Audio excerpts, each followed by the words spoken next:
La copa de agonia é o que veremos esta noite. É um retiro personal de Cristo. Vayam comigo, por favor, a Marcos, capítulo 14. Deixa tu Bíblia aberta aí. Marcos 14. Se me escucha bem? Ok, muito bem. Não te distraigas, há muita informação. Se perdes algo, pois já. Marcos 14. Ao chegar ao capítulo 14, encontramos o relato da agonia de nosso Senhor em Getsemane.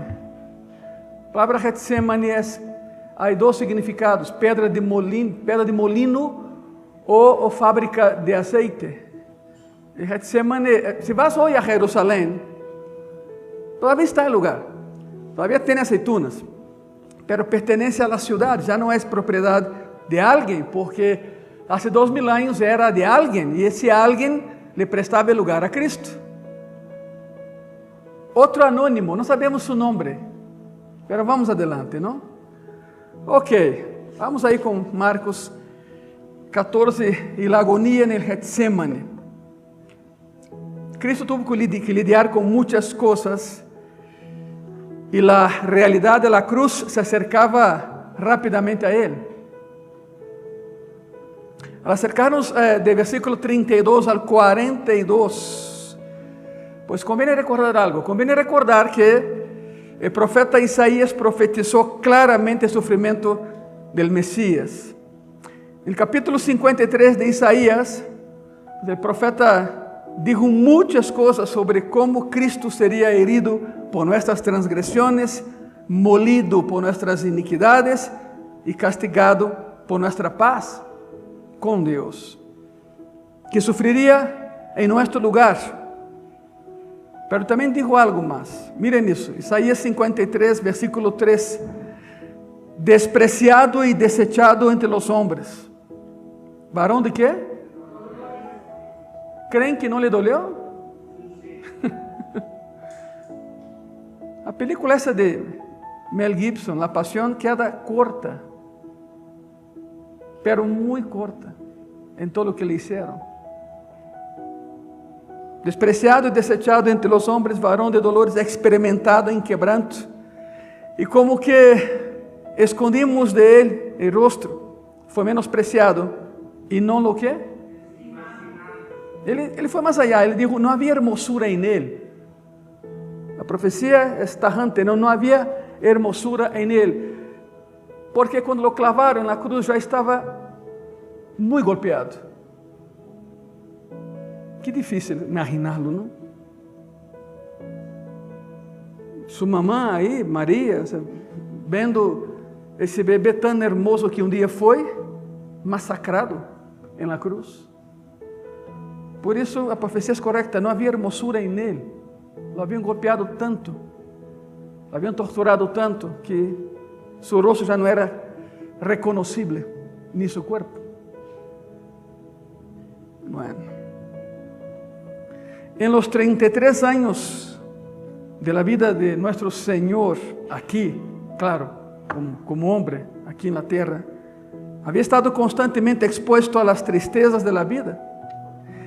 E não só veía sufrir a la gente, el problema es que ele sentia el dolor de la gente e se acumulava em seu coração. Não tinha simpatia, tinha empatia, significa, eu sinto tu dolor. Você pode imaginar isso, 33 anos vivendo assim? E mais nos últimos 3 anos de seu ministério, não? Por supuesto. E não só veía sufrir a la gente, sino que sentir o dolor da gente, compreender o dolor e a tristeza que acompanhavam ao mundo em pecado e caído. A enfermidade, a incredulidade, a ignorância, a rebelião, o rechazo, a desobediência, o sofrimento, a pobreza, a pérdida e a morte, todo lo viveu ele. Viu e sentiu todas estas exigências de sofrimento humano, igreja. Incluso lhes deu a essas pessoas algo de alívio temporal, não? Mostrando sua compaixão, porque sanava, expulsando demônios, ressuscitando a muertos e alimentando a los que tinham hambre. Foi um alívio temporal no sofrimento que não tinha fim. Foi uma espécie de alívio físico e temporal das penas de la vida durante os breves 3 anos e meio de seu ministério terrenal. Lo hizo todo em 3 anos e meio. Também foi um anticipo de lo que vendria, não? Foi um anticipo de seu reino. Ele regressará para estabelecer um reino terrenal. Esse é um hecho. E nesse reino, o sofrimento se mitigará e diminuirá consideravelmente. A tristeza diminuirá com ele. A vida se prolongará, a saúde aumentará, pero isso, incluso por melhor que pode parecer, é só um anticipo de lo que viveremos no cielo. Allá sim. Não há enfermidade, não haverá tristeza, ni llanto, ni lágrimas, ni muerte. Nuestro Senhor lo viu todo e lo sentiu todo. E foi comovido e movido por compaixão. Curiosamente, o Novo Testamento nunca menciona que se rió. Possivelmente sim. Pelo que se marca a pauta é quando diz que chorou. Experimentou dolor tras dolor. Experimentou a plenitude do dolor de maneiras que nós jamais poderíamos sequer imaginar. Mientras que nós só podemos sentir nosso próprio dolor, Ele absorveu todo o dolor que estava tanto fora da vida das pessoas como dentro de seus corações, porque lo viu todo. Ou seja, era incrível sentir o dolor físico, anímico e espiritual de toda a humanidade. Quem pode carregar com isso? Se a vezes nem nós nos aguentamos a nós mesmos, Ele teve que aguentar de toda a humanidade e seguir adelante. E esta, a que veremos hoje, se conhece como sua última tentação, e lo é. É tão severa que a Bíblia diz que lhe provocou fortes llantos e lágrimas. É tão severa que incluso sudou sangue. Essa é uma experiência transcendental na vida de nosso Salvador. Mateus lo descreve, Marcos lo descreve, Lucas lo descreve, Juan lo descreve. Os 4 evangelhos mencionam o que sucedeu aí em Getsemane, naquela noite. E uma vez mais, essa experiência de nosso Senhor em la tristeza, dolor e sofrimento desafia o entendimento humano. Não é lógico e sobrepassa nossa capacidade de compreensão. Ele é Deus. Como é possível que passou por tudo isso? E poderíamos, igreja e pessoas que nos veem, poderíamos simplesmente ignorar isso, não? E deixá-lo assim. Pero nos estaríamos perdendo algumas das perspectivas mais ricas e profundas sobre quem é Ele. Eu conosco a pastores e predicadores, a maioria de pastores e predicadores que evitam falar disso. Saltam, brincam. Passam de um domingo a um viernes e de um viernes a domingo. Evitam entrar em detalhes sobre essa parte da semana, como se não fosse importante. E lo foi, e lo é. E lo é. De hecho, aqui há perspectivas muito profundas de seu coração. Nunca o Novo Testamento ha tratado a Cristo dessa maneira, como vamos a ver hoje. Há que chegar a esse ponto para ver algumas coisas em seu coração que nunca antes la havíamos visto. O que me leva a afirmar que muitos cristianos, desgraciadamente, têm uma compreensão superficial de Jesucristo. E muito superficial de lo que se conhece como Semana Santa, Semana Maior, como tu queres. Para nós, em Graça e Paz, é Semana de Vitória. Assim la chamamos. Assim la chamamos aqui. Sua glória transcende nosso entendimento, pero há muito que podemos compreender que lo hace aún mais glorioso, mais digno de nossa adoração e obediência. É uma revelação gloriosa o que veremos hoje. A parte de la cruz, Ningún ser que haya vivido en este mundo en forma humana ha experimentado mayor agonía que él. No hay cómo. No hay cómo. El simple hecho de saber que iba a vivir lo que iba a vivir de manera inocente ya es un trauma. Es algo que turba el pensamiento. Ningún hombre ha sufrido jamás de esa manera. Esa es la segunda mayor agonía que nuestro Señor experimentará. La primera, por supuesto, está aquí atrás, mira, fue la cruz. Esa fue la primera, en escala, digamos así. La de hoy fue terrible también. Esta es la segunda gran agonía. Esta es la cúspide de su vida de dolor y pena, el punto culminante de sus sufrimientos. Esta es la noche en que anticipa el beber la copa de la ira de Dios, que será suya completamente cuando lo claven en la cruz en el viernes. Y de nuevo, y otra vez, su dolor fue tan intenso, así como su lucha. Un conflicto que nunca antes había tenido. Él no conocía eso. Él es Dios, Él sabe todo, por supuesto. Pero humanamente hablando, nunca había pasado por algo así. Es mucho mayor que los encuentros previos que había tenido con Satanás. Para que tengan una idea. Miren eso, el primero, recordarán eso, ¿no? El primero fue cuando el Espíritu Santo lo envió al desierto. Y fue registrado en Mateo 4, Marcos 1 y Lucas 4. Para ser tentado por el diablo durante 40 días. Durante 40 días, Jesús no comió nada, fue un ayuno. Y Satanás lo atacó de lleno. Satanás intentaba apartarlo de la cruz. Mire, te voy a decir una cosa. Si te han enseñado que que Satanás quería que Cristo fuera a la cruz, te enseñaron mal. Satanás intentó evitar que fuera a la cruz porque Satanás sabía. Una vez clavado ahí, se acabó la fiesta satánica. Intentó de todas las maneras evitar. Intentó que naciera. Para empezar, Caín mató a Abel. La línea salvítica saldría de Abel. Caín lo mató. Pero claro, siempre hay un remanente. Y de ese remanente sale todo el linaje. Todo el linaje. Intentó con Herodes una vez, maten a todos los niños de 2 años para abajo. A ver, hombres sabios del Oriente, ¿cuánto tiempo llevan viajando? 2 años. La cuenta era precisa, ¿no? Entonces, el futuro rey tenía 2 años. Entonces dijo, ok, maten a todos los niños de 2 años para abajo. Ya que no sabemos quién es, maten a todos. Satanás intentando evitar que llegara a la cruz. Una vez más. Isso é muito importante. Há que ter a ideia concreta de tudo isso. Satanás intenta apartá-lo de la cruz a como dê lugar. E lo atacou no deserto, não? Deshace dessa humilhação. Já olvida a privação. Não necessitas ser rechazado, não necessitas morir. Puedes ter os reinos agora.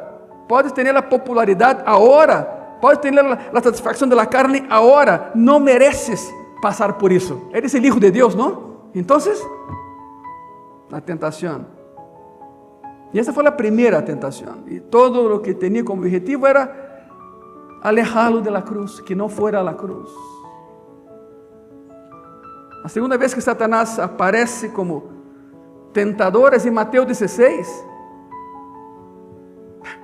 Es cuando Jesús dice a sus discípulos, miren, me van a matar. La cosa es esa. Voy a morir. Y Pedro dice, no, ¿qué te pasa, Señor? ¿Cómo? Siempre Pedro, ¿no? ¿Cómo? ¿Vas a morir? No puede ser. Claro que no. Eso no puede suceder, Señor. Jesús miró a Pedro y le dijo, aléjate de mí, Satanás. No, Pedro no estaba poseído. No, ningún cristiano puede ser poseído. Ya hablamos eso en la serie que estamos viendo todavía, la armadura del cristiano. Pero Pedro estaba haciendo lo mismo que Satanás quería hacer, alejarlo de la cruz. No, Señor, que eso no suceda para nada, eso no puede pasar. Aléjate de delante de mí, Satanás. El esfuerzo de Satanás por evitar que fuera a la cruz salió así, como si nada de la boca de Pedro. Tienes que entender algo, y tenemos todos que entenderlo. Satanás siempre ha intentado evitar que Cristo fuera a la cruz. Satanás no sabía quién era él hasta que Juan lo bautizó. No sabía. Satanás no es Dios. ¿Por qué crees que tiene un montón de demonios? Porque no es omnipresente. Tiene que enviar a sus cúmplices por todo lugar, ¿no? Satanás no sabía quién era él. Otra vez, no es omnisciente. Lo supo en el bautismo en el Jordán. Cuando Juan lo bautiza, se acerca a Jesús, sale del desierto, después de 40 días, ahí Satanás intentó, ¿será este? Y le intenta con él y era. Pero quería una prueba más y fue en su bautismo. Eis aí el Cordero de Deus que quita el pecado del mundo. Dijo Satanás, no estaba yo equivocado, es él. Es él. Y a partir de ahí, ataque tras ataque. Fue la confirmación. La tentación en el desierto fue casi la comprobación, el bautismo, la confirmación y todas las baterías del infierno en contra de él, intentando evitar que llegara a la cruz. Por cierto, cuando murió, pues era una fiesta, ¿no? Dijeron, mira, si murió, si muere.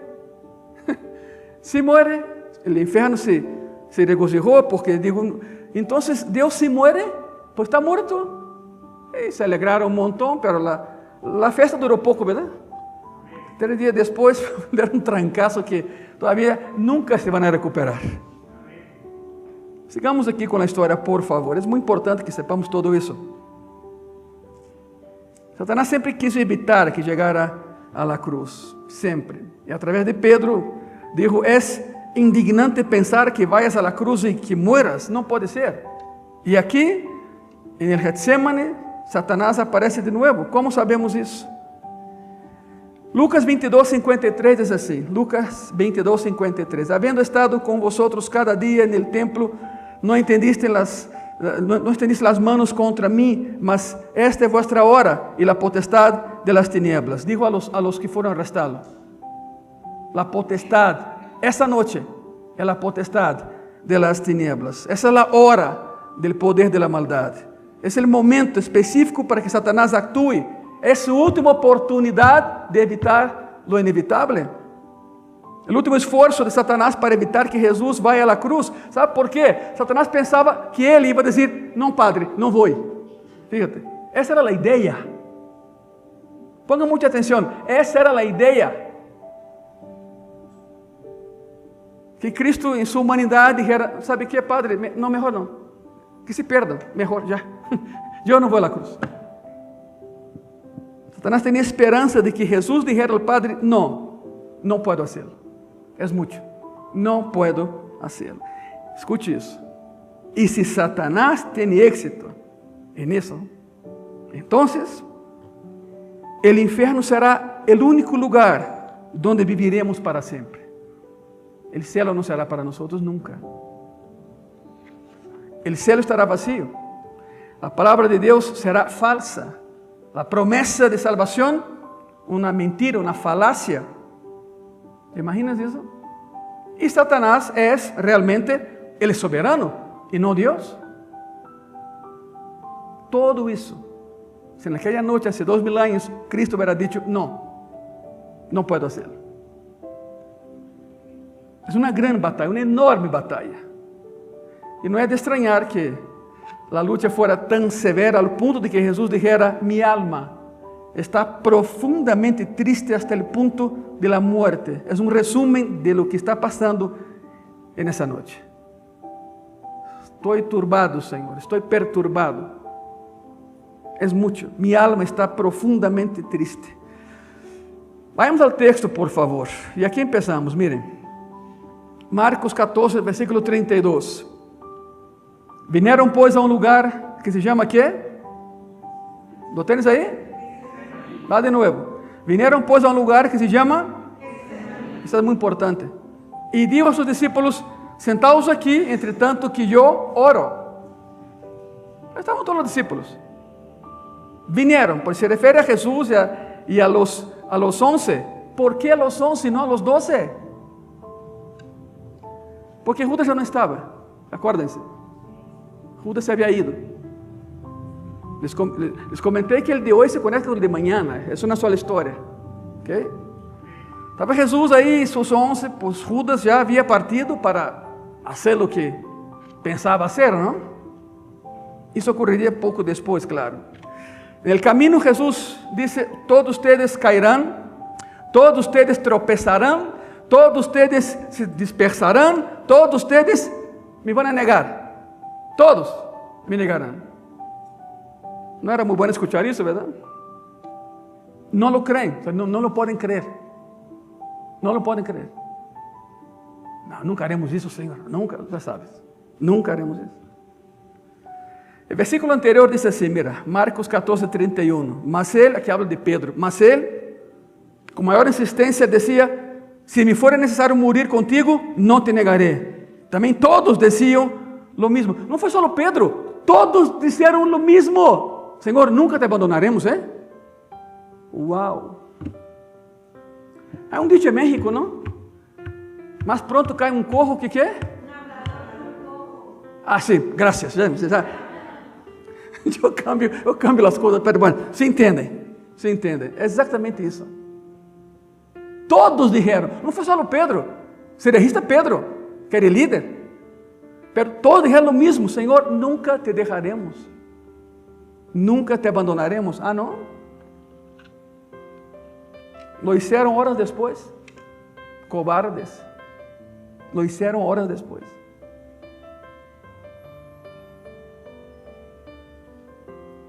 Jesús les avisó, Cristo les advirtió sobre su debilidad, les advirtió sobre el peligro y les advirtió sobre la tentación que se acercaba. ¿Por qué crees que les enseñó a orar? Pero no oraban. No oraban. Ni con Él, ni lejos de Él. Les avisó, los advirtió. Esa fue la conversación mientras se dirigían al Monte de los Olivos. Cruzaron el Cedrón por atrás del templo.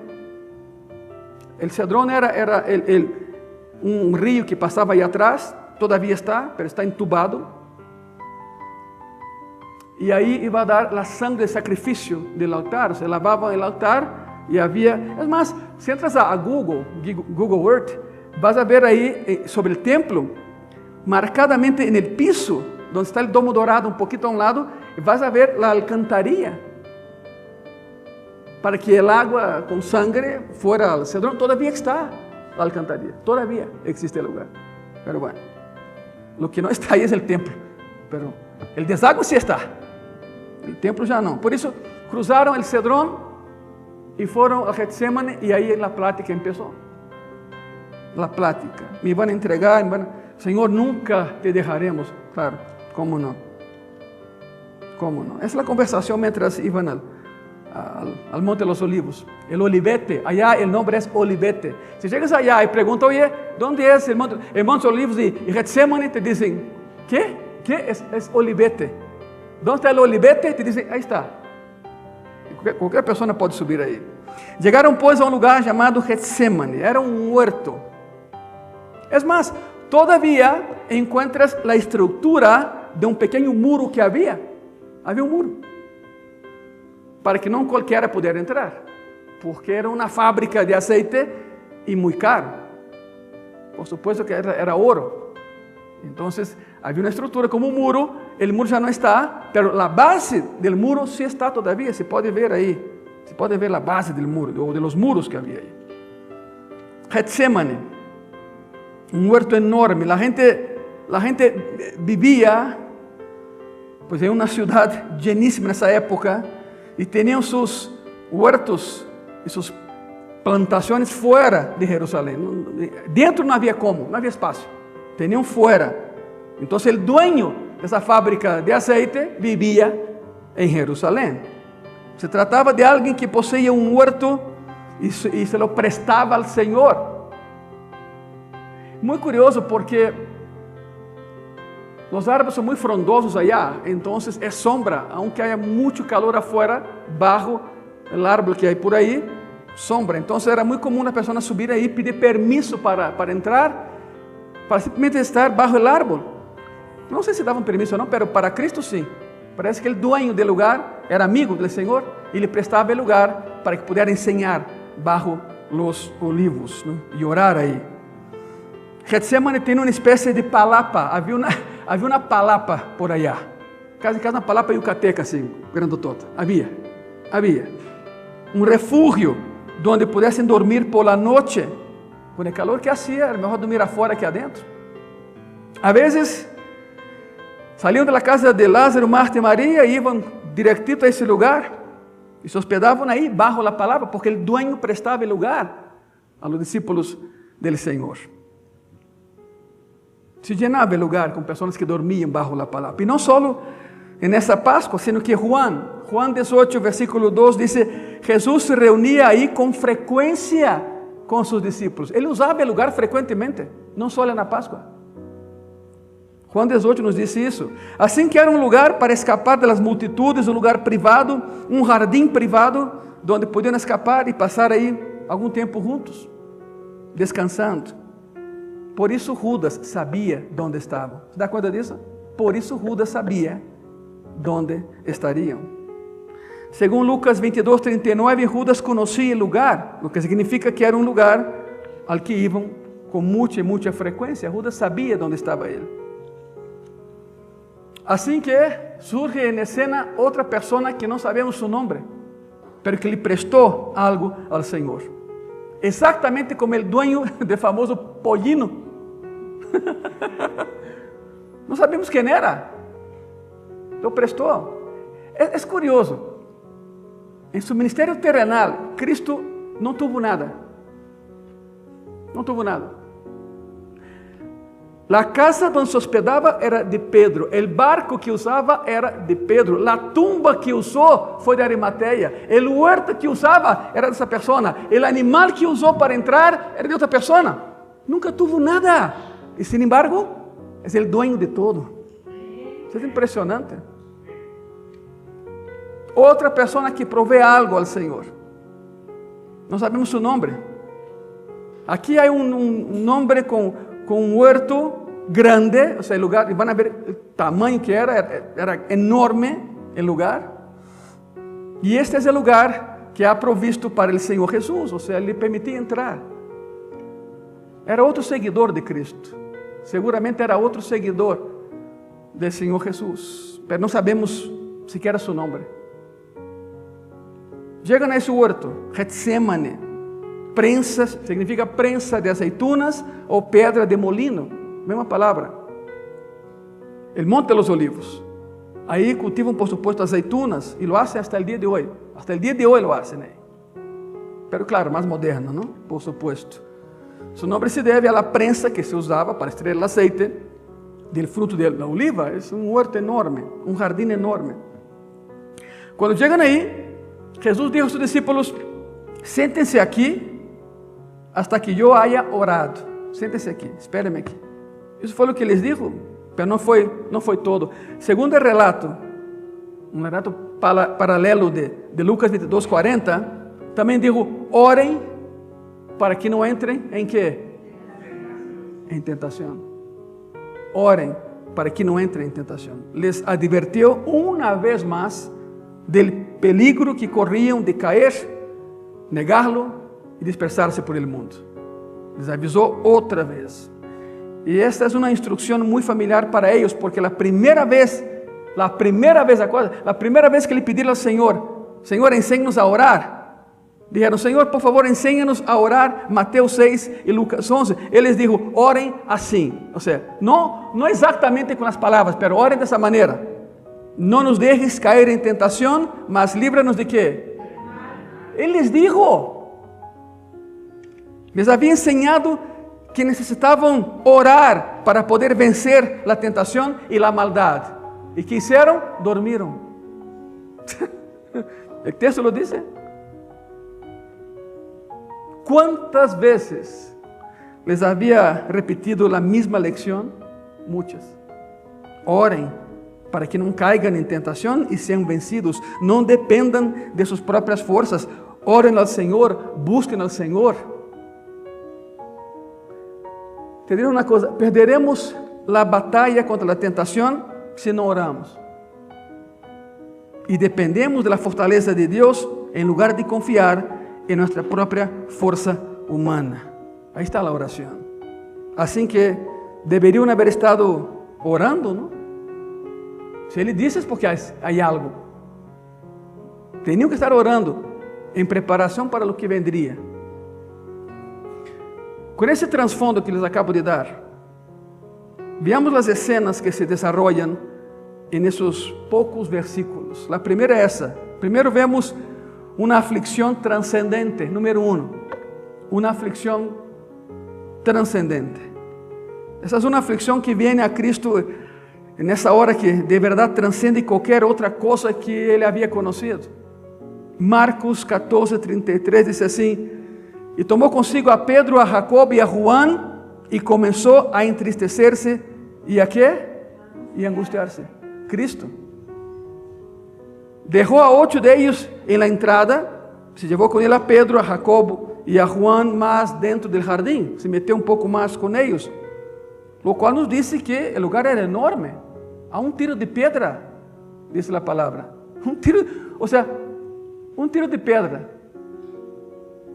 ¿Cuál será un tiro de piedra? Depende de quién tira la piedra, ¿no?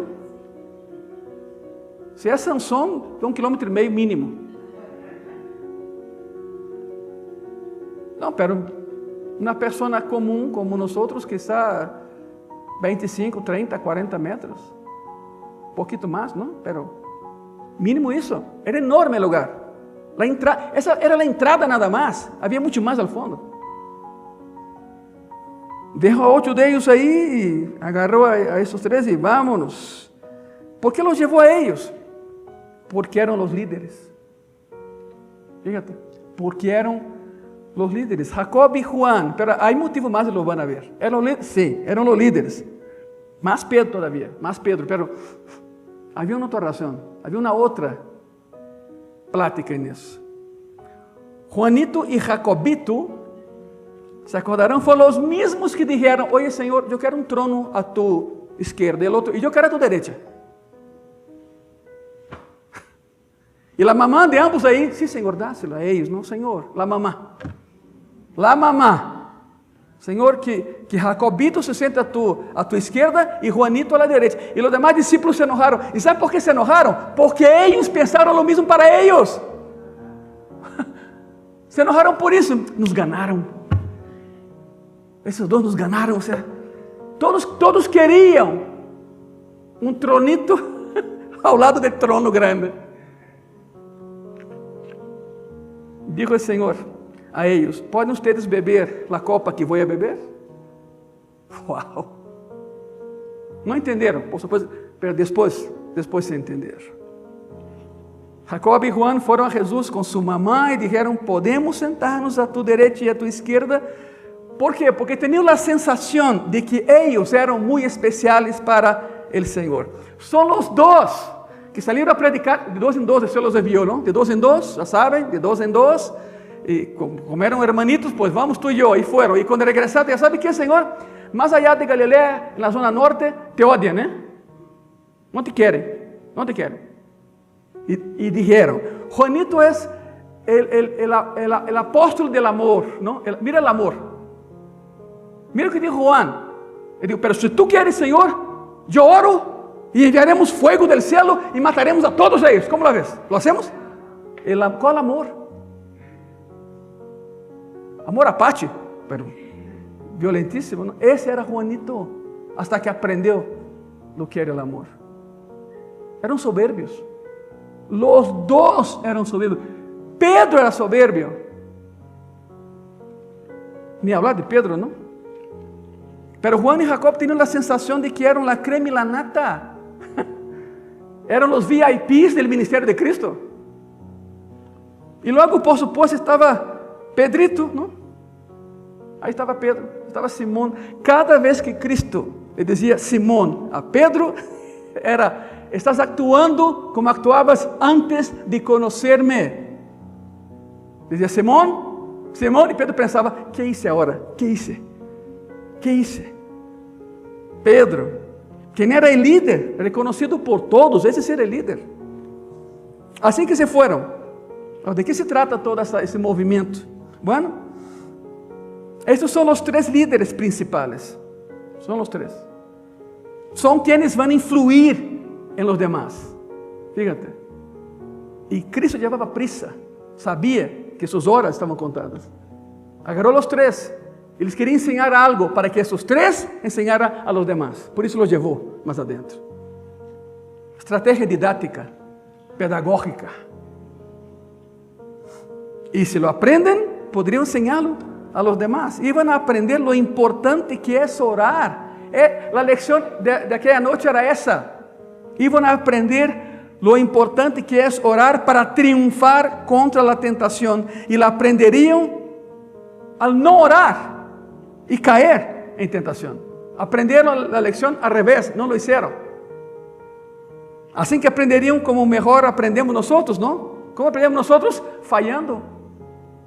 Nadie aprende nada del éxito, pero aprendemos mucho de los fracasos. Espero que así sea.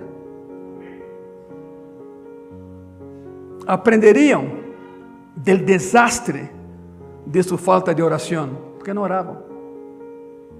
Pero hay otra razón de por qué Jesús llevó a los tres. Estos eran los que estaban tan confiados que creían que debían sentarse a la derecha y a la izquierda de Cristo. Y Pedro incluso fue más allá, ¿no?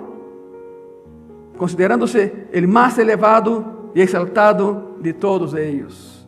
Así que los lleva a orar para que aprendan a ser humildes. Por eso los jaló hacia adentro. Ahora déjame decirte una cosa. Si Cristo, que es Cristo, necesita orar, ¿cuánto más tú y yo lo necesitamos hacer? Como fue tentado en todo como nosotros, pero sin pecado, se valió del poder y la protección del Padre, cuánto más nosotros también lo necesitamos, ¿verdad? Si Él oró, ¿por qué tú y yo no oramos? ¿Somos mejores que Él? El versículo 33 dice: comenzó a angustiarse y a turbarse. Y uno se pregunta, ¿qué podría asombrar a Jesús? Él es omnisciente, lo sabe todo. ¿Qué lo va a asombrar? ¿Qué lo va a dejar ahí atónito? ¿Qué lo va a impactar? ¿Hay alguna experiencia que no haya tenido? ¿Hay algo que no sepa? La respuesta es sí. Ay, pastor, eso no es bíblico. União hipostática, hermanito mío. Um termo acuñado no Concílio de Trento, no ano 310. Se enfoca solo a uma pessoa na história, Jesucristo. Ele é 100% homem e 100% o quê? União hipostática.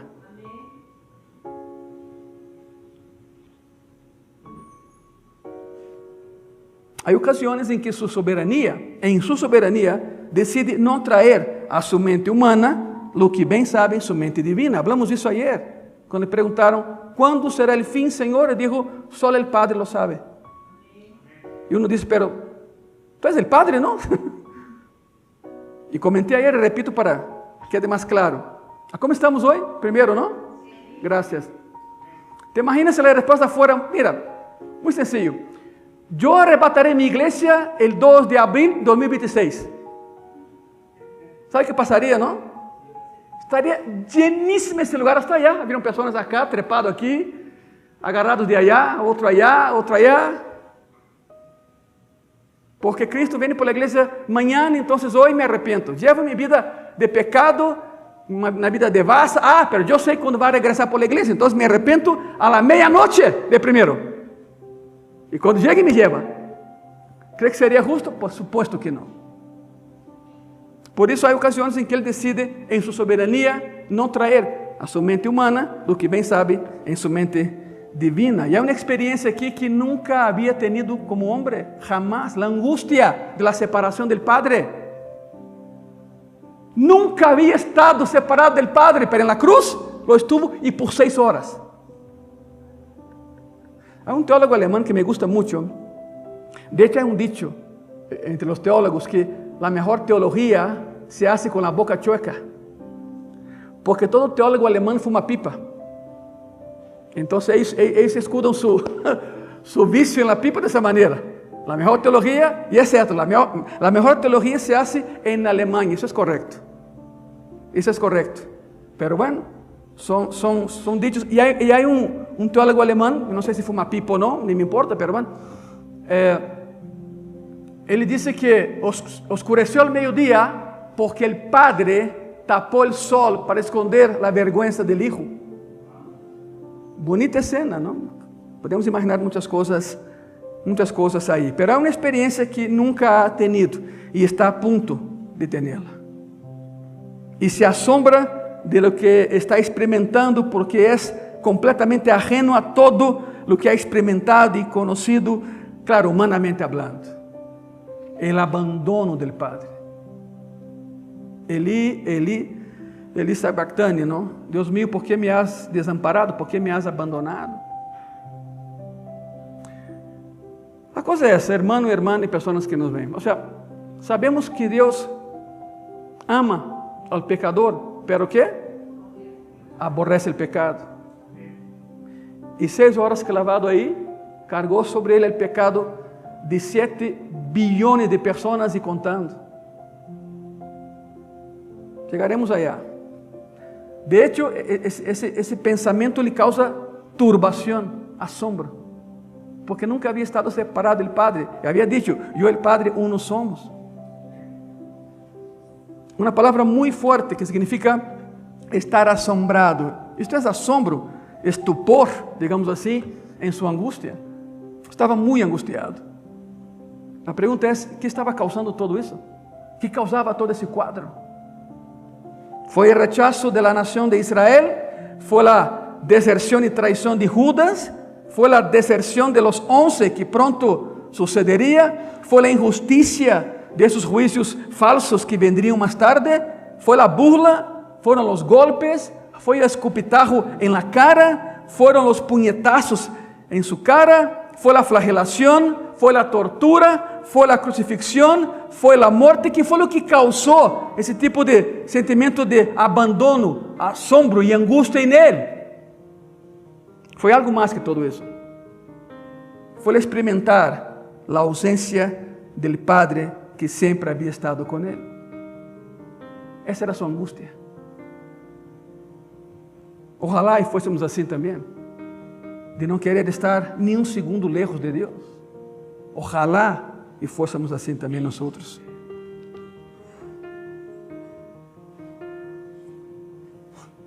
Experimentó la ausencia del Padre, sabía lo que vendría.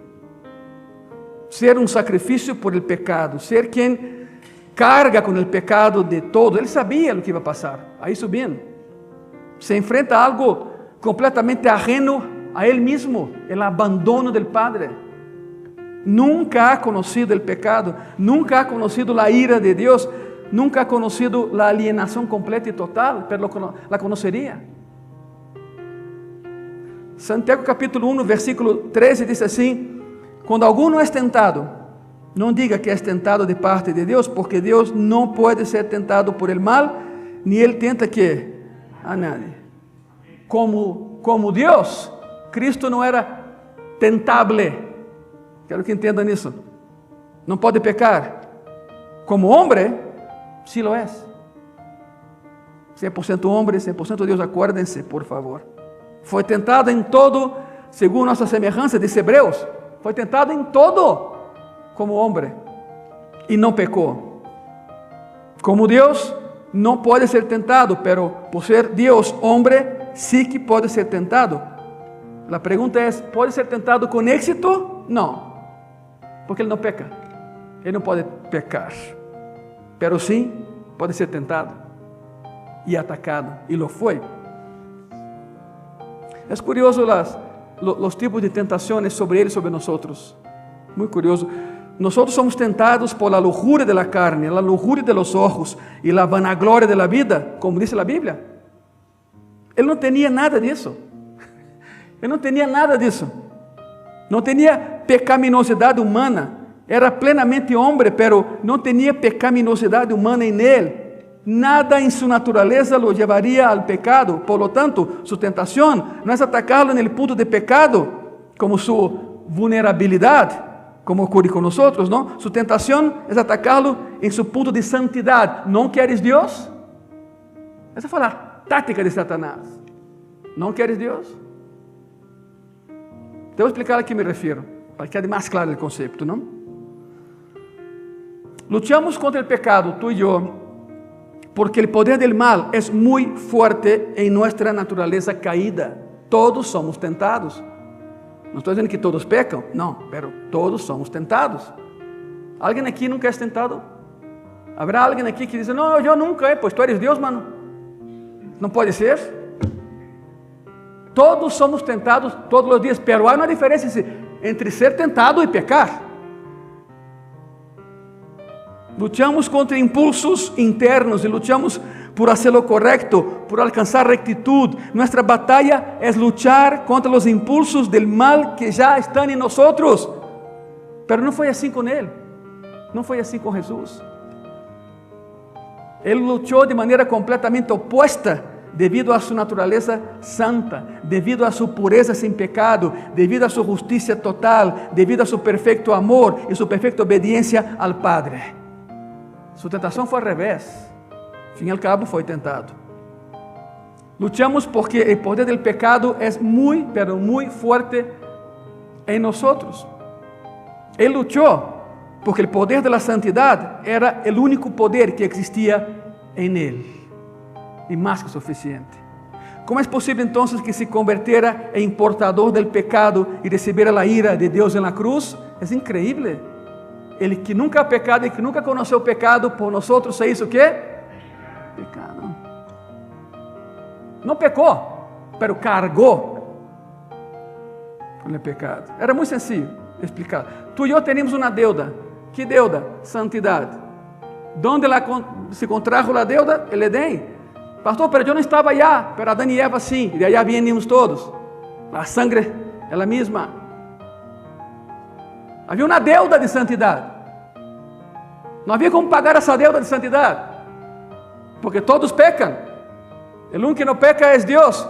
Alguien tenía que morir. Alguien justo, sin pecado, nacido de mujer, tentado en todo, tenía que pagar la cuenta de aquellos que pecamos.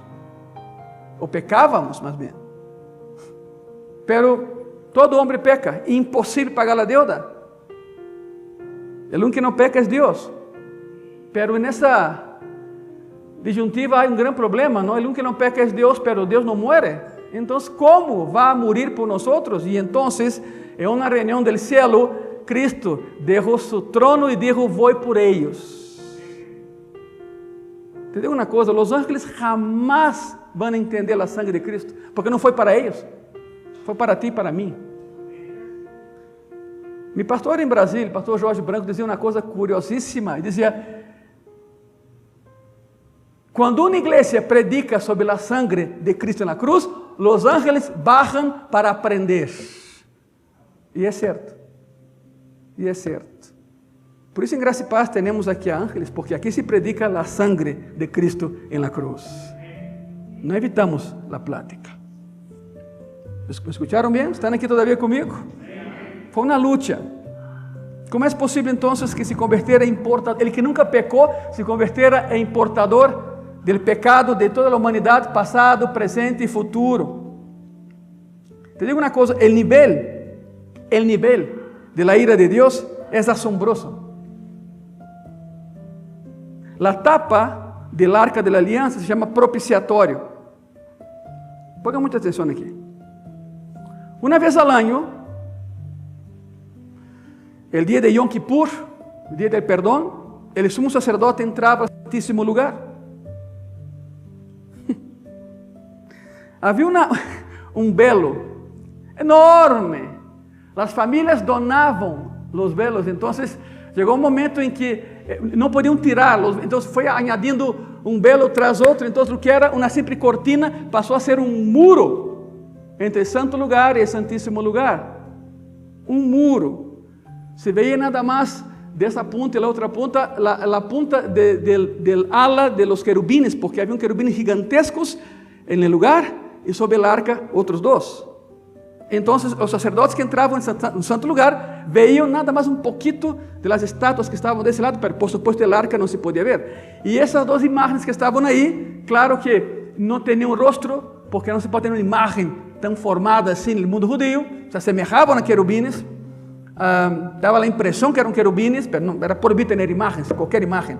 Aún las imágenes sobre el arca no tenían la forma como uno piensa o intuye que tenían, porque no podían tener imágenes, acuérdate de eso. Era una sugestión que se tenía que colocar en práctica. Pero bueno, los sacerdotes llegaban ahí y veían lo que parecían puntas de alas de ese lado, pero el arca estaba atrás. Entonces un muro de velo tras velo que cuando Cristo murió en la Pascua del 33 del mes del 14 de Nisan, ese muro alcanzaba 6,5 metros de ancho. Era un muro. El sumo sacerdote se acercava al santíssimo lugar com um pouco de sangue nas manos. Não pense que traía uma cubeta dessa de tinta, não. Chegava com um pouco de sangue em las manos. El sumo sacerdote tinha a unha del dedo derecho mais grande, ¿se dice más grande? Gracias, que todos os demás. Porque com essa unha degollaba a las tórtolas e com essa unha mojaba la punta de la uña, la punta, y sobre el propiciatorio, ya en el santísimo lugar, hacía eso.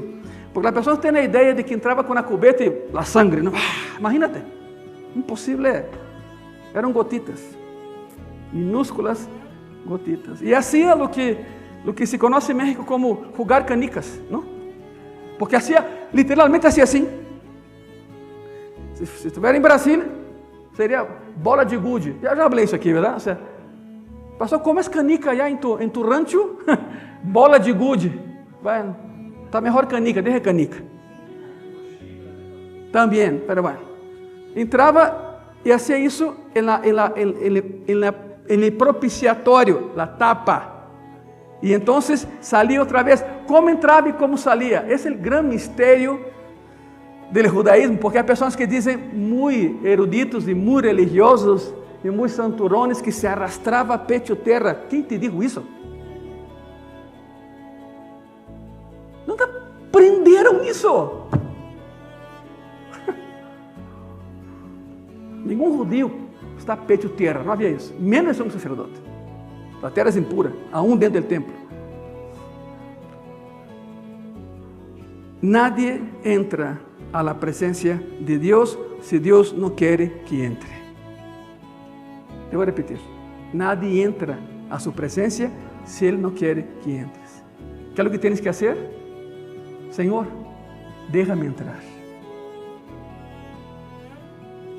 Se acercava el sumo sacerdote na entrada del velo e orava, Señor, déjame entrar. E orava 2 vezes, orava para entrar por las puertas eternas, las puertas altísimas que vimos hace 2 noches. Chegava aí e dizia, déjame entrar. Nadie abria a porta, O sea, humanamente hablando, no, la puerta se abría sola. Claro que Jehová abría la puerta. Entonces entraba el sumo sacerdote, cerraba detrás de él.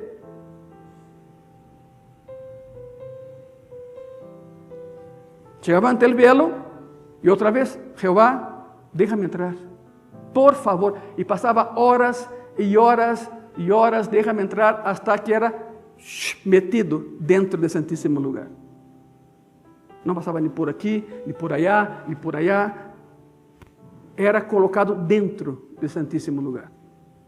Assim como Filipe, que foi de um lado a outro, já sabe.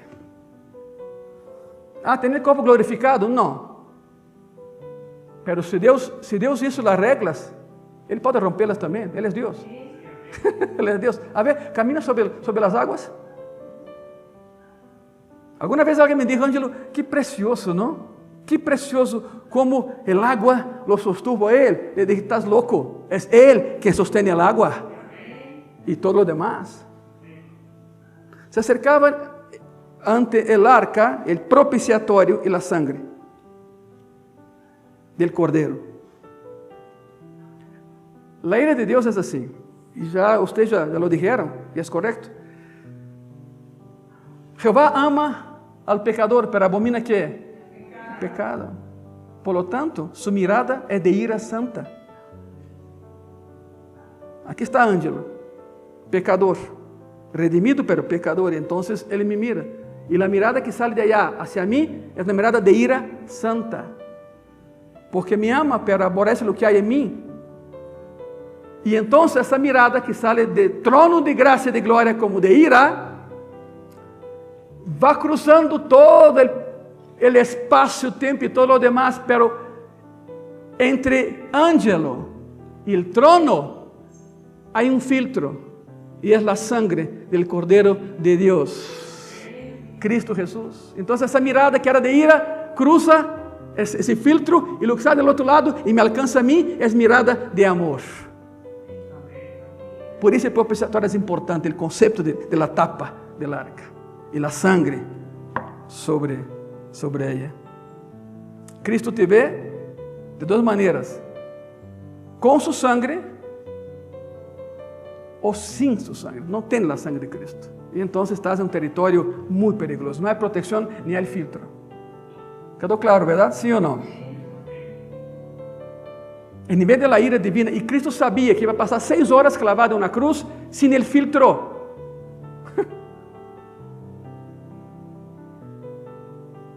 Essa foi lo que provocou em ele essa angústia.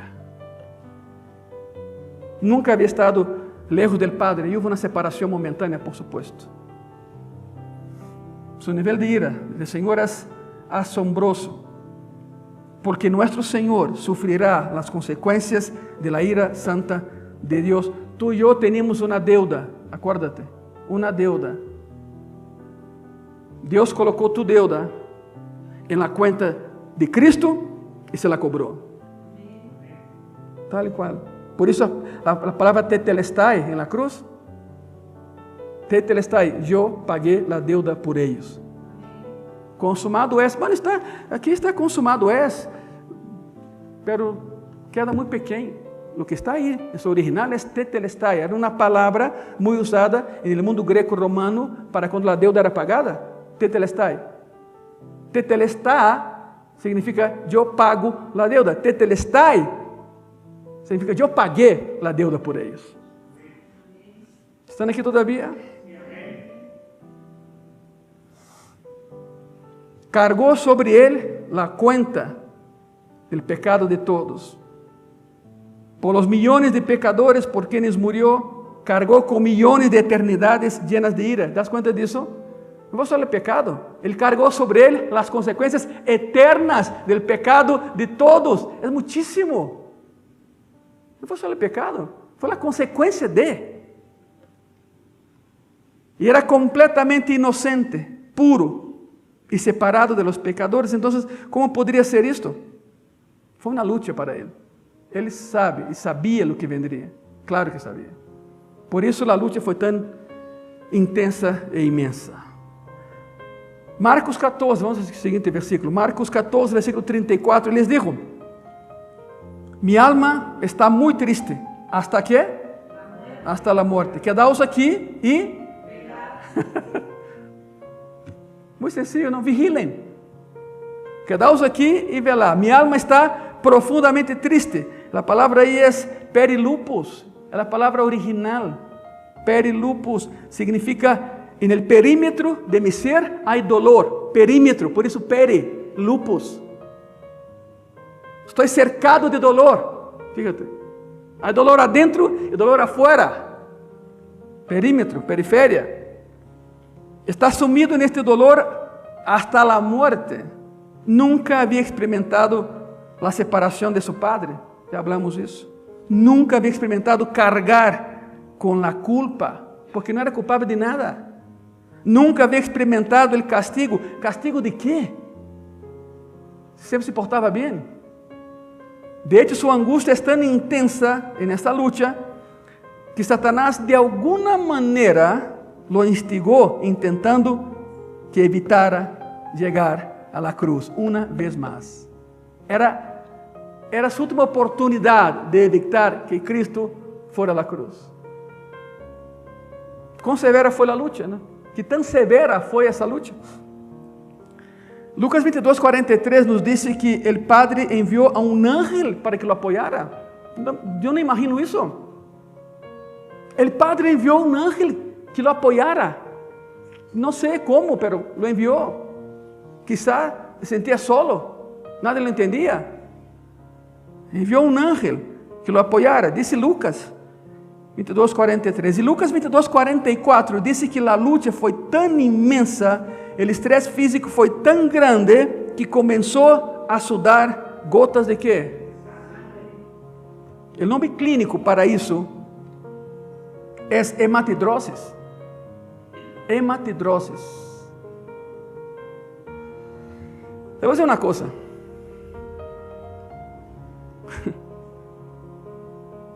Quando Caleb era pequeno, Caleb padeceu algo chamado púrpura. É mortal. Púrpura é quando empieza a sudar sangue.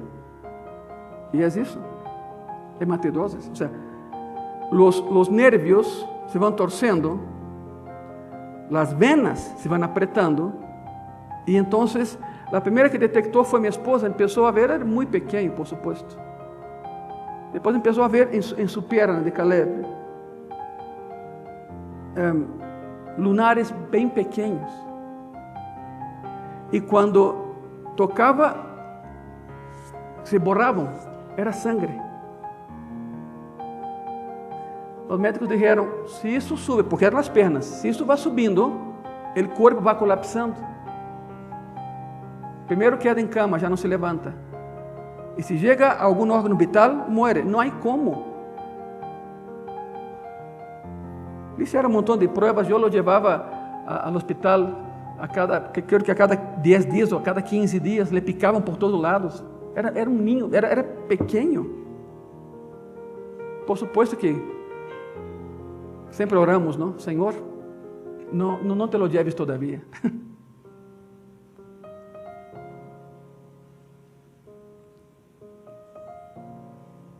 Se é tu vontade, Senhor, pero déjalo. Era um padre e uma madre angustiados e uma irmã. Os três orávamos por ele. E lo conheciam também no hospital, que cada vez que chegava, as enfermeiras choravam. As enfermeiras choravam. Porque haviam visto casos assim e sabiam que não terminavam bem. E además os piquetes eram muito dolorosos, os piquetes. Tinham que fazer exame em sua sangue a cada 10, não me acordo se 10 ou 15 dias, eu não sei. Bueno. Hasta que um dia já não veíamos os pontitos.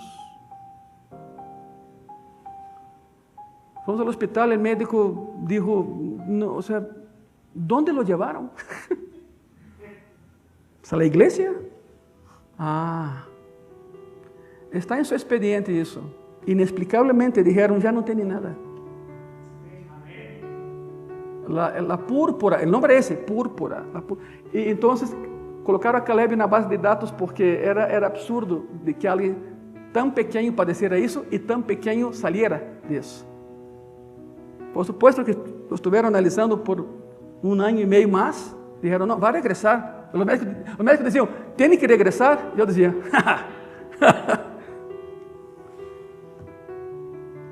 hematidrosis, o sea, es cuando debido al estrés, los nervios se torcen. Está pensando, ¿y qué estrés tenía Caleb? Pues yo sepa ninguno. Era un niño pequeñísimo, pero aún así, su cuerpo reaccionó de esa manera. O que sucede es que bajo un estrés inmenso, los vasos capilares se congestionan, se inflan, explotan y la sangre sale por las glándulas sudoríparas. Es lo que pasó Cristo. Terminó empapado de sangre. ¿Tú crees que lo llevaron ante Caifás limpio? Estaba bañado en sangre. Su sangre. Não creio que deixaram que fora a sua casa banhar-se e cambiar de roupa. Não. É o ponto máximo do estresse humano. Quero que entenda isso. É muito raro, mas sucede. É o ponto máximo do estresse humano. E a angústia foi tão profunda que poderia haver se desangrado aí mesmo até morir. E dijo: quédense aqui e vigilem. Não lo hicieron. Marcos 14:35. Yéndose um pouco adelante, se postrou em terra e orou que, se fosse possível, passasse de ele aquela hora. Se fosse possível. Não tuvo medo. O medo não estava aí. Há pessoas que dizem: não, aí está a prova. Tinha medo da cruz. Qual medo da cruz? Para isso nasceu. O que não queria era passar por essa angústia da separação do Padre. Se alejou um pouco de eles. E Lucas 22:41 diz: se alejou um tiro de pedra. Já vimos o tiro de pedra, verdade? E caindo ao suelo, começou a orar que, se fora possível, passara de largo aquela hora. La hora, que hora? La hora del poder de las tinieblas, de todo o sofrimento que condujo a sua cruz, incluindo esse momento em Getsemane. Alguns dizem: espera um momento, a ver se entendo. Algumas pessoas dizem isso. Acaso isso não demonstra debilidade em Cristo? Acaso não demonstra uma renuência a obedecer ao Padre? Eu quero que te imagines a seguinte cena. Hagamos um exercício nessa noite. Quero que te imagines algo, ok? A ver como te sientes. Te despertas um dia, como todos os demás dias. Te bañas como todos os demás dias. E hace todo como lo hace todos os dias. E então chega a hora de la oração de tu devocional diário. Oras e não sientes absolutamente nada. Zero. Sigues orando e não sentes nada. Um vazio. Deus não te contesta. E é mais, já não sientes a Deus em tu vida. Se acabou tu vida. Imagínate o que é isso. Agora multiplica o que sentiste por 7 bilhões de vezes. Um pouquinho mais. Porque é passado, presente e futuro. Ou seja, o que tu acabas de sentir, ai que feio, pois multiplica isso por bilhões e bilhões de vezes, para que tenha uma ideia do que ele padeceu 6 horas clavado em uma cruz. Uma loucura, uma completa loucura. Esse era o motivo da angústia de Jesus, estar sem a presença do Padre, já não sentir o Padre. A aflição transcendente, na primeira parte dessa história. Isso nos leva a um ponto número 2. Número 2, uma súplica apaixonada, ou uma petição apaixonada. Marcos 14:33, e dizia: Abba Padre, todas as coisas são possíveis para ti. Aparta de mim que esta copa, mas não o que eu quero, sino o que tu. Há pessoas que oram assim: Senhor, dá-me isso e dá-me o outro e dá-me o outro, pero sabe que, Senhor? Se é tu vontade, pero Senhor, tu sabes o que eu quero. Conste, hein? Isso não é oração. Isso não é oração. Não sei o que eu quero, sino o que tu, Senhor. Ele estava dizendo Abba Padre, significa papá, não? Papi, papito. É um término muito familiar, muito cercano. Nenhum judío chama a Jeová Abba. Nenhum judío. É muito íntimo. Não, nenhum judío chama a Padre. Eu sim, sou cristiano, graças a Deus. Porque é muito íntimo. Eles mencionam orações onde está Abba Padre, pero eles mesmos não incluem el Abba en la oração. Mencionam orações que existem. Nenhum judío jamais chamaria a Deus Padre, e muito menos Abba. Pero nuestro Senhor invoca o nome carinhoso, íntimo e personal de Deus como se suplicara que esse amor tão íntimo lo rescatara desse momento. Todo é possível para ti, e disse, não? É um hecho absoluto. Sabemos, todo é possível para Deus. Não há nada que Deus não tenha o poder e a prerrogativa de fazer. Ele pode fazer o que quiera, a Escritura lo disse. Poderia ser qualquer coisa e, sin embargo, Deus não podia permitir que Cristo não chegara a la cruz. Não podia permitir que Cristo falhara em la cruz. Quando Ele disse, todo é possível para ti, aparta de mim esta copa, então é um problema teológico. Se Jesus não vai a la cruz, piénsalo bem. Se Jesus não vai a la cruz, tu e eu estaríamos em sérios problemas. Satanás gana, o céu está vazio, o inferno está lleno, a Bíblia é uma mentira, as promessas de Deus são falácias e não há salvação. Ponto. Satanás dijo, é agora ou nunca. Que ele diga, Senhor, não vou. Se acabou. A petição aqui é clara, igreja. Hermanos, hermanas e pessoas que nos veem. A petição é muito, pero muito clara.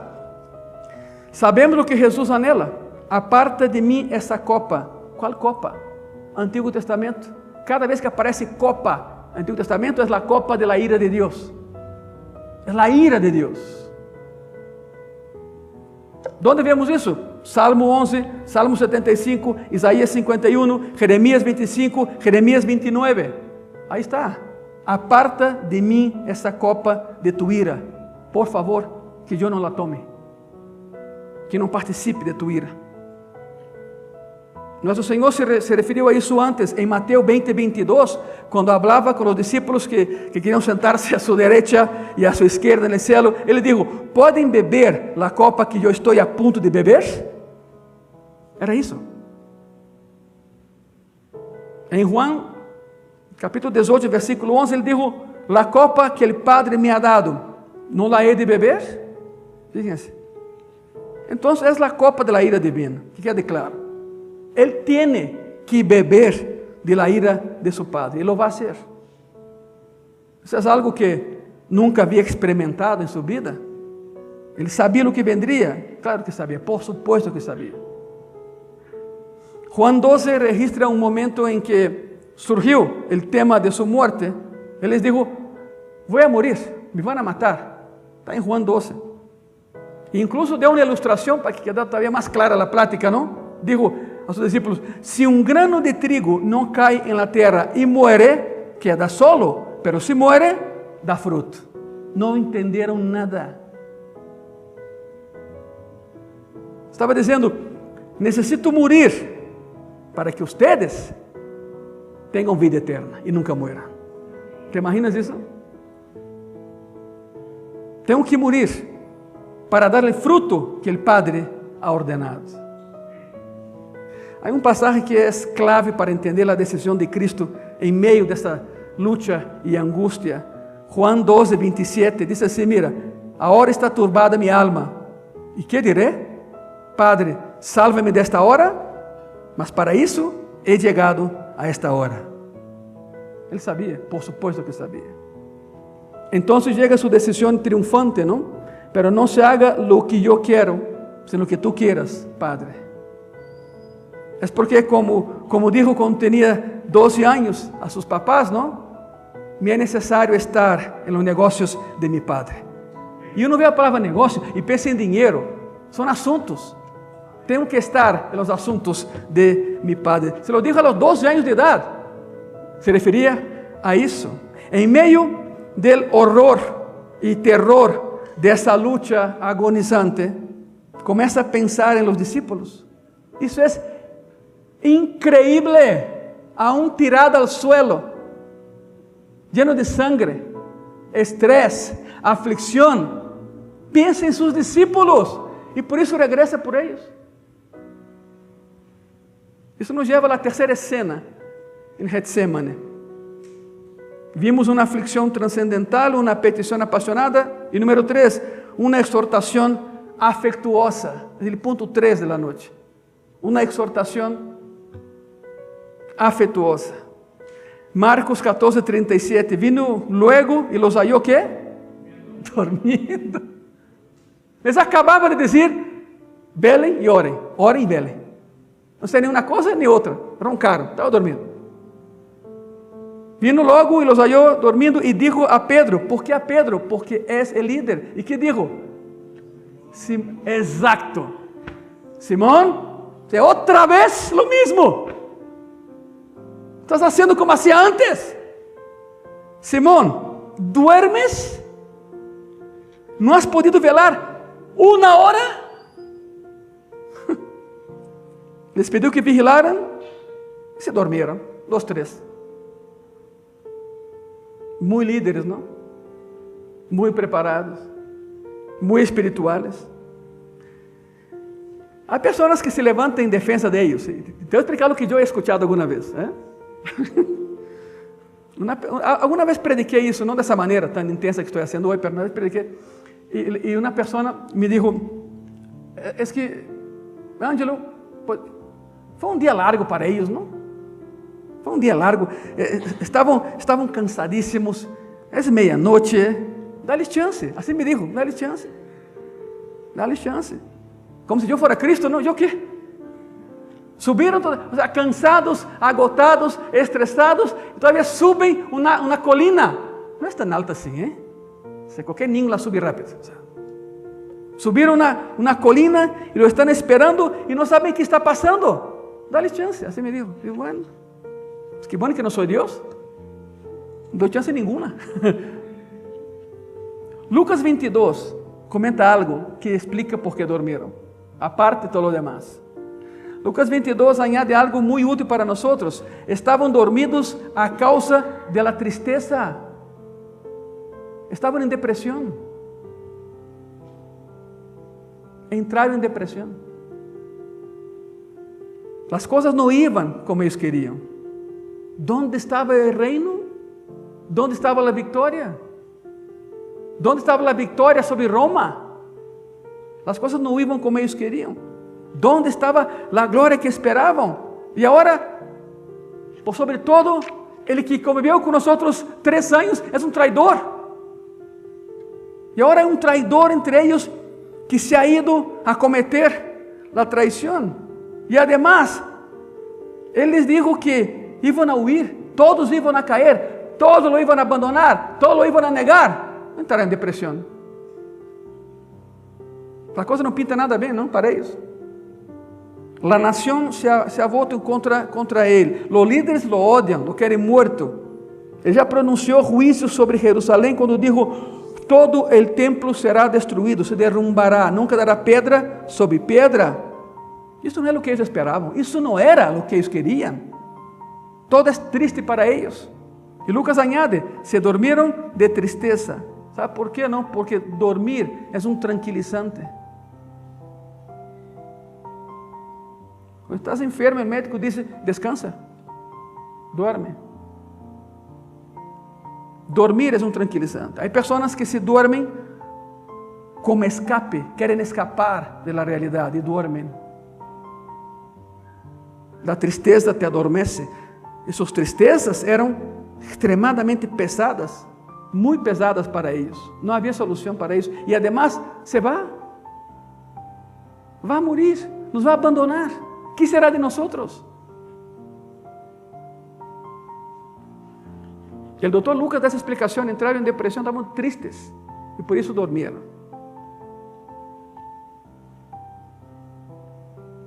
Pero nuestro Señor les da una advertencia, miren eso. Marcos 14:38, velad y orad para que no entréis en tentación. El espíritu, a la verdad, está dispuesto, pero la carne es ¿qué?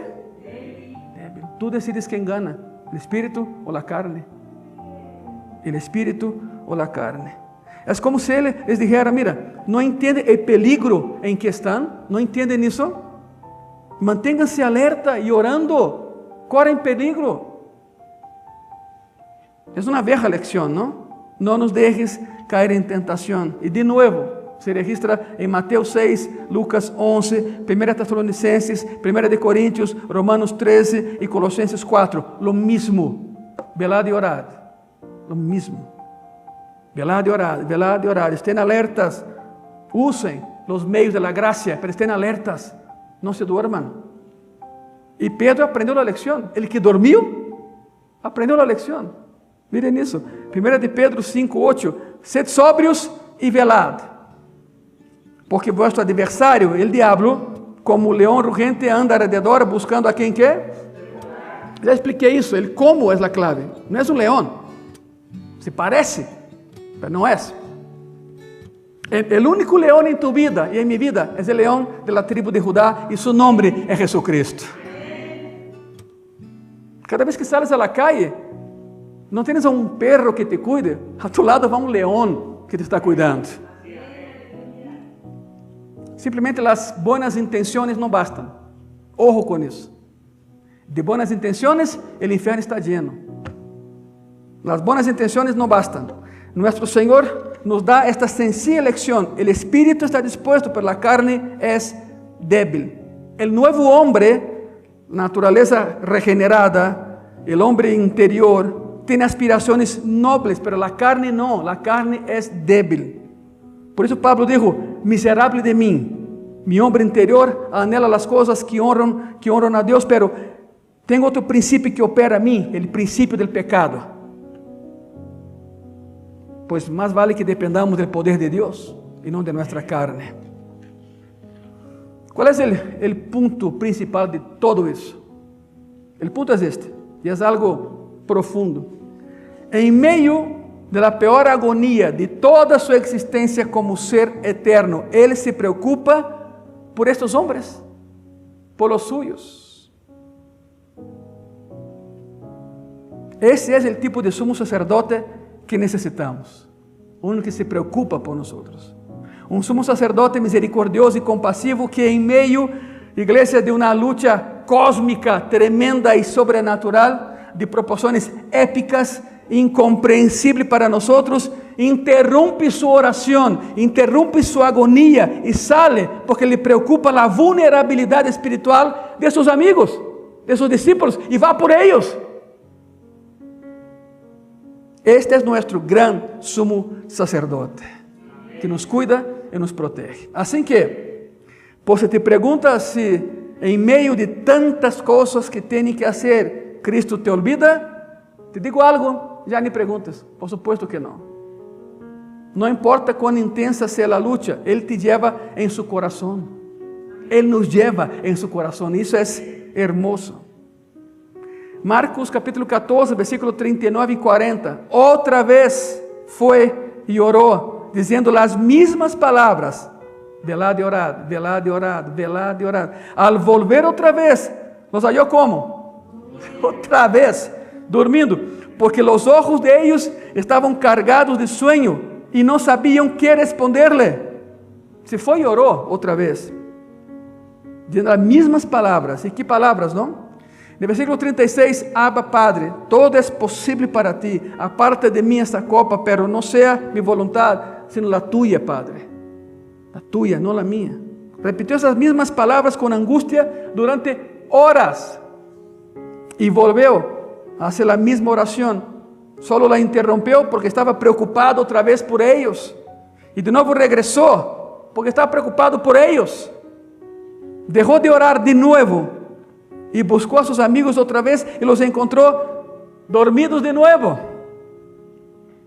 Pues sus ojos estaban muy cargados y no sabían qué contestar. Otra vez dormidos, no había respuesta, no había excusa. ¿Qué podían decir?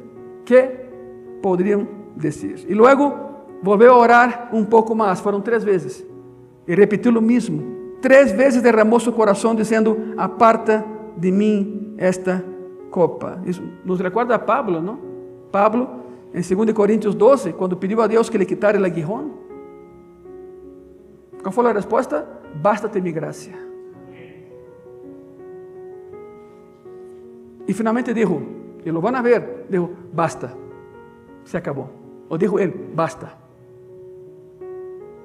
Así vemos la la aflicción, la petición y la exhortación. E hay algo más. Número 4. Mire que precioso é isso. Número 4. La sujeción triunfal. Se sujetou. Ele se somete a la voluntad del Padre en cada uno de estos 3 ciclos de oración. No estaba contra el Padre. No estaba contra el Padre.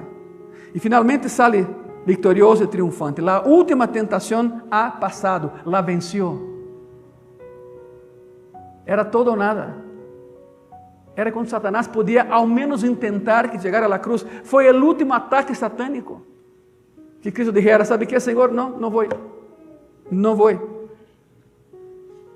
E finalmente sale victorioso. Está decidido, majestuosamente decidido a hacer lo que su Padre le ha pedido. Ele vai à cruz. Ele vai direto à cruz. Marcos 34 e 41 diz assim: vino a terceira vez e lhes dijo: dormi já. Agora sim, dormi já e descansar. E disse aí, e subrayé: basta. Basta, la hora ha venido. He aquí, el Hijo del Hombre es entregado en manos de quem? Los pecadores. Ele que não cometeu pecado seria assassinado por aqueles que cometem pecado. A la mitad del versículo dice: basta, la tentación ha terminado, se acabó, ya. La lucha ha concluido, la oración ha concluido, y la respuesta es muy clara: llegó la hora. Llegó la hora. Para isso é venido esse Senhor. O que quer dizer é que essa é a hora, já está, é aqui, já. Não é amanhã, é hoje. Eu digo, miren, o Hijo del Hombre está sendo entregado em manos de pecadores. O que quero dizer com isso?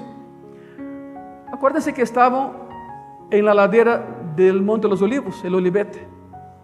Aí delante estava Jerusalém. E logo vê uma multitud que sube por ele. 600 soldados romanos, uma companhia romana. 600. Aparte, mira o grupo, aqui tem o grupo. Aparte el Sanedrín, aparte la policía del templo, aparte los religiosos, aparte los escribas, los saduceos, los fariseos. Era uma multitud, pero romanos eram 600 soldados, uma companhia. São 600 soldados. Poderia haver aí, alguns teólogos dizem que 1000 pessoas, é correto? 1000 para arrestar a um.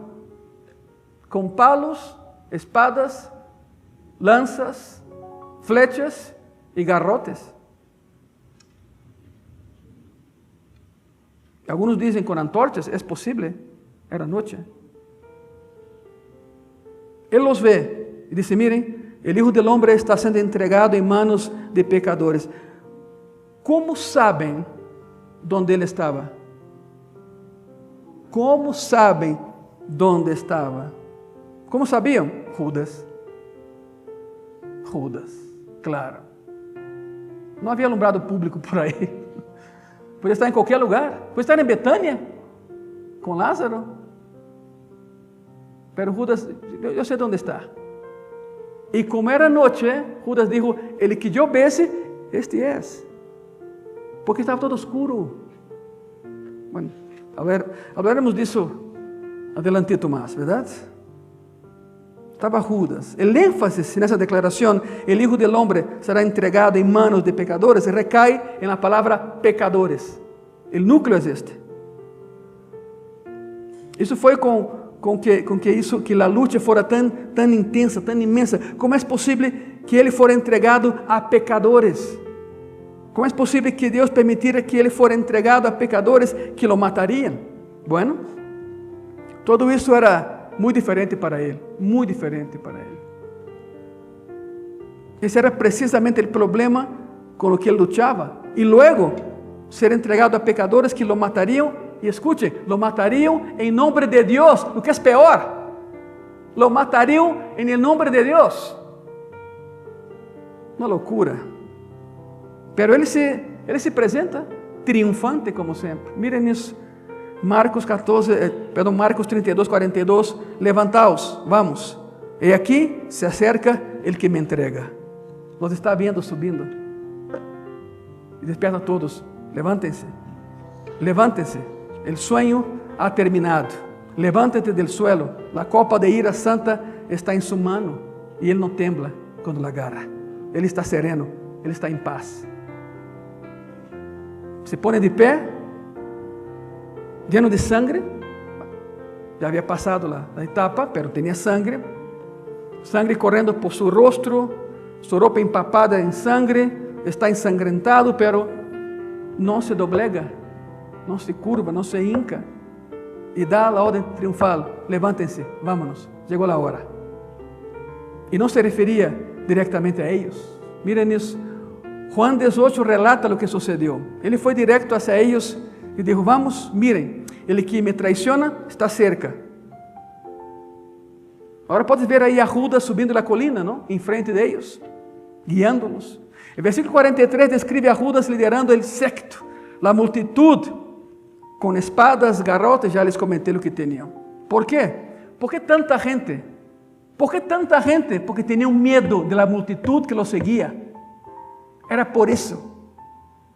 Temían que si la multitud de Jerusalén descubría lo que ellos estaban haciendo, se desatara una revolución para proteger a Jesús. Y necesitarían esa fuerza militar para sofocar la multitud. Fue por eso que subieron tantos. No era por él, era por Jerusalén. Y aquí vinieron con espadas y garrotes y todo lo demás. Los romanos estaban incluidos, nos dice Juan. Estaban en la compañía romana, 600. Los principales sacerdotes, los escribas, el Sanedrín, los ancianos, la policía, los funcionarios, los religiosos. Eran 1000 personas ahí subiendo por él. Y Judas enfrente, Judas guiando. Jesús no va a ningún lado. Se planta ahí y los confronta. Y les dice, según Juan 18, ¿a quién buscan? Dicen, a Jesús de Nazaret. Él dice, yo soy Yahvé, el Yahvé de su origen, el Yahvé del Éxodo, el Yahvé de Egipto, el Yahvé de Moisés. Oye, si voy allá y digo que tú me hablaste y pregunto, ¿quién te habló? ¿Qué les digo? El yo soy te habló. El verbo que se hace carne. Jehová. Yo soy. ¿Y sabe qué pasó, no? Todos cayeron en tierra. ¡Bum! Todos. Yo soy. ¡Pah! 1000 personas cayeron.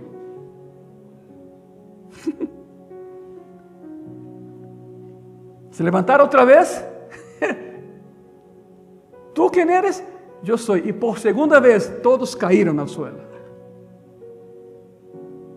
Es triunfante, es majestuoso, es hermoso. Pero los discípulos, ¿qué hicieron? Nada. Huyeron, tal y como Él había dicho. Se fueron para salvar sus vidas. Se fueron. Testemunhando do que acabavam de ver, lo dejaron. Quedaram 2 por aí escondidos, Pedro e Juan. Uno por morbo y el otro por inocencia. Adivina cuál es cuál. Pedro era ya viejo, tenía colmillo. Pasó algo muy curioso, cuando lo arrestaron y lo bajaron, Juan, el más joven, muy inocente, se metió en medio, quería ver dónde lo llevan. Ese era Juan, el más chiquito del grupo. Pero Pedro era un viejo colmilludo. E Pedro lo seguiu quando bajaram, pero muito curioso, Pedro não queria estar tão cerca de Cristo para que não dijeran, tu estás com ele, verdade? Vem tu também. Pero tampouco queria estar tão lejos que perdera a bendição de Cristo. O sea, não tão cerca, pero tampouco não tão lejos. E os cristianos que são assim, são os primeiros que caem quando viene a tentação. Não quero estar tão cerca para que digam que sou cristiano, mas tampouco quero alejar-me tanto para que perda sua bendição. Isso é incrível. Há cristianos assim, e muitos. Pedro foi o primeiro deles. el primero de ellos, y por eso cayó. Así que, con determinación triunfante, va a enfrentar a su traidor, va a enfrentar a los enemigos religiosos del judaísmo y los soldados romanos, y va a enfrentar a toda la multitud y a todo el planeta si es necesario. Ahora, el resto de la historia de ese preciso momento es crucial para nosotros. La veremos después. Todavía falta mañana y pasado. Pero antes, quiero concluir esta noche con una pregunta que es muy, pero muy importante. La pregunta es esa: ¿qué impulsó a Jesús a manifestar una sumisión tan triunfante así? ¿Qué lo llevó a hacer eso? ¿Por qué diría, iré a la muerte, a la tortura? ¿Por qué haría eso? ¿Por qué aceptaría tal cosa en manos de pecadores? La respuesta está en Hebreos. Hebreos capítulo 5, versículo 7. Y Cristo, en los días de su carne, ofreciendo ruegos y súplicas con gran clamor y lágrimas al que le podía librar de la muerte, fue oído a causa de su temor. ¿Qué? La obediencia trae bendición. Siempre ha sido así. El versículo dice que en los días de su carne, o sea, cuando Cristo caminó entre nosotros, no humanamente hablando, ofreció oraciones y súplicas con gran clamor y lágrimas y gotas de sangre. Eso sucedió en el Getsemaní. Y escuchen eso. ¿A quién oró? Al que podía librarlo de la muerte, y fue escuchado a causa de su obediencia. ¿Qué significa eso? Muy sencillo. Se encomendó a Jehová, quien podía salvarlo de la muerte, y lo haría porque era obediente. Te obedezco, Señor. En otras palabras, Jesús confió en la promesa de la resurrección. Jehová no impediría su muerte, pero lo salvaría de su muerte. Lo iban a matar, ese era un hecho. Salmo 16, versículo 10. Porque no dejarás mi alma en el Seol. Mire qué hermoso eso. Porque no dejarás mi alma en el Seol, ni permitirás que tu santo vea ¿qué? Significa, mi cuerpo no se va a podrir en una tumba. Yo confío en ti, Padre. Yo confío en ti. Su cuerpo no se podriría ahí, sino que resucitaría. Y sucedió. Por eso Él está aquí en esta noche con nosotros. Se ponen de pie, por favor, iglesia.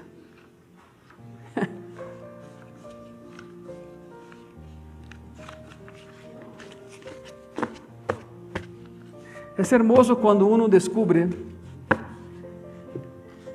que el poder de Cristo no es una falacia, no es una mentira, no es una fábula. El poder es real.